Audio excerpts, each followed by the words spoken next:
Every year there was a dispute. Every year there was a religious dispute in the schoolyard. I'm 11 years old, I'm at Pinecrest Elementary in Miami, Florida, and I have doubts. Every year there was an argument. Now in Florida, as you know, the weather is either hot or wet or hot and wet. So we have a hard time getting into the Christmas spirit. You know, sleigh bells and reindeer and Frosty doesn't have really a reality for us. And so this leads to a lot of arguments. Like the year before, there had been a dispute over snow put forth by some early climate change deniers from the second grade who said, well, you know, we've never seen snow, we never felt it, so it doesn't exist, right? So the principal cured that by bringing in a snowmaking machine so we could actually throw snowballs at each other. Then we thought, that's great. Well, that year, there was increasing skepticism about the nature of Santa Claus, whether he existed, provoked by the school production of Yes, Virginia, There Is a Santa Claus, in which I played a minor part as boy who does not speak. And so, it was great.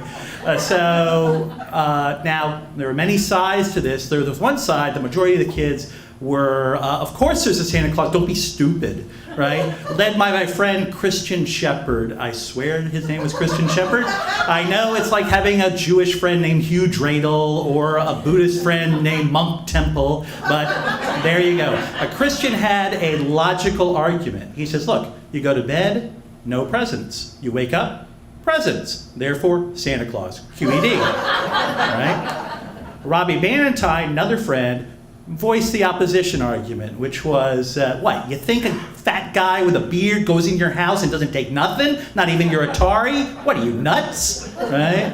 Well, he had a good point, but we answered him right back. We said, well, you know, magic, and of course magic rules, so we won that one. But I still had some doubts, right? And then there were the kids who were neutral, especially the Krish. Krish was short for Jewish and Christian, or Christian and Jewish, right? Krish. This was kids with one Jewish parent, one Christian parent, and if they were lucky enough that their parents got divorced, then they had total present potential, right? Because they got the 8 days of Hanukkah, and then they got Christmas too, right? It's so good. So good, in fact, that I tried for a week to get my parents to argue, until I realized they were both Baptists, and then I thought, well, no point, right? All right, so we got a major dispute here, and I needed some answers. I still wasn't sure, and school wasn't a place to learn anything, right? School was great for questions, but for answers, you need to go someplace else. And fortunately, that year my family was hosting our extended family for Christmas, which meant that my grandmother, my Uncle Tudor, and other people were coming to town. That's great. I had a house full of experts I could ask. The first person I went to naturally was my mom. I said, Mom, is there really a Santa Claus? And Mom said, oh, Robert, that is a big question. And I am right in the middle of a pumpkin roll, so go ask your grandmother. Okay, well, we had been taught at school that old people were really, really smart, and to my young mind, my grandmother was really, really old, like 50, you know. Now, unfortunately, her mind had started to wander about that time. Last year, she'd made her speciality pecan pie, but she forgot to remove the shells. So it's a little crunchy. We enjoyed the crust. It was great. So I knew I had to be precise given that with my question, otherwise it was going to wander all over the place. So I said, Grandma? And she goes, oh, hello, Stephen, Robert. She always did that. She always called me by my cousin's name first. Oddly enough, she called Stephen Patricia. But so, you know, I was lucky. And I said, Grandma, is there a Santa Claus? And she blinked her eyes and moved her dentures in thought.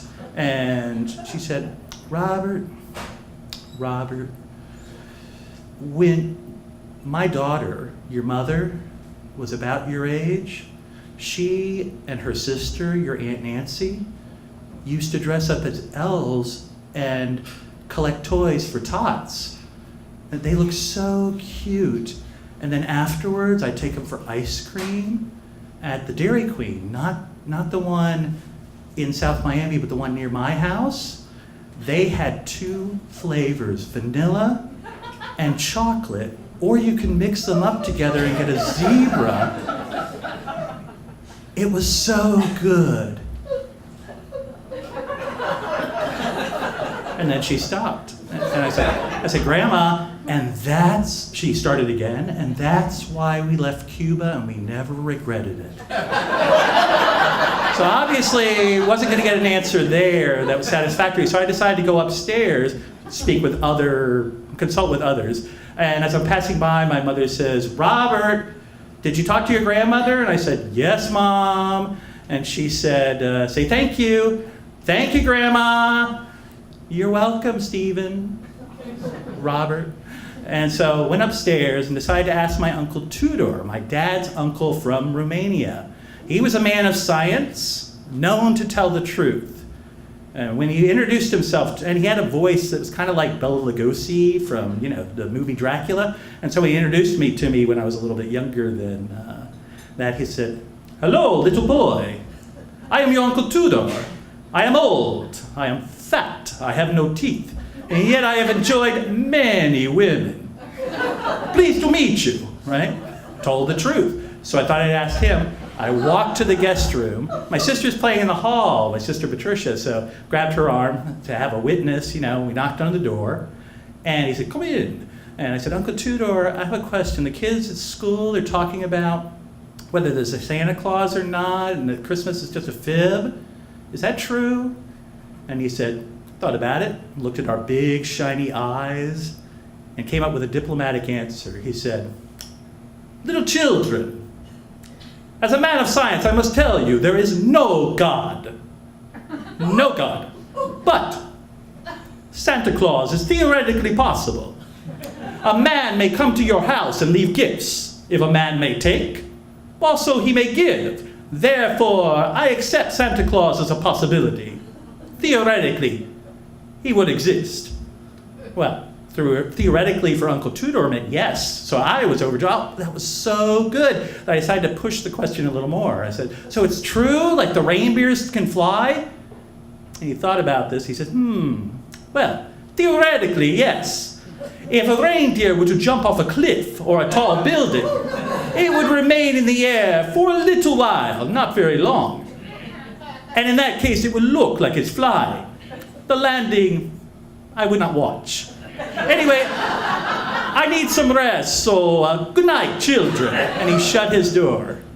And I thought, well, great, we have our answer. My sister looked at me and she goes, he's silly. Everybody knows that only Superman and Wonder Woman jump off buildings, right? Not convinced. But I was convinced. And I went back to school with the deep faith of a zealot. And so when the kids were bad, I would look at them and go, Santa Claus is watching you. And I had pity for the criers. I said, oh, I'm sorry, no presents for you. Santa is frowning, right? And when my brother was looking in the closet for presents, I said, heretic, right? My teacher started to get worried because I was such a prig about it. She called my dad up. My dad comes home from work. He finds that I've organized my brothers and sisters to write letters to Santa. And I'm telling them, all right, now make sure that you write down every present that you want because you're going to get everything this year because Santa wouldn't let us down. In fact, we've been so good, we should ask for that trip to Disney World that Mom and Dad said they can't afford because Santa will come through. My father walks in the door and says, Robert, get in the car, right? Now, I thought we were going to go looking for a Christmas tree because we did that every year. So I got in the car, but instead of driving to that place, he takes me to this storage unit. And he opens it up and he says, grab that bag, Robert, and now get the other one. And I said, what's in the bag, Dad? He says, those are all your Christmas presents and the toys for your brothers and sisters. So just grab them and put them in the car. I'm going to wrap them later. And I looked inside and sure enough, toys and socks. So, that's how I found out the truth. I thought to myself, Dad is Santa Claus. Right? I realized. Right? That's how he told me.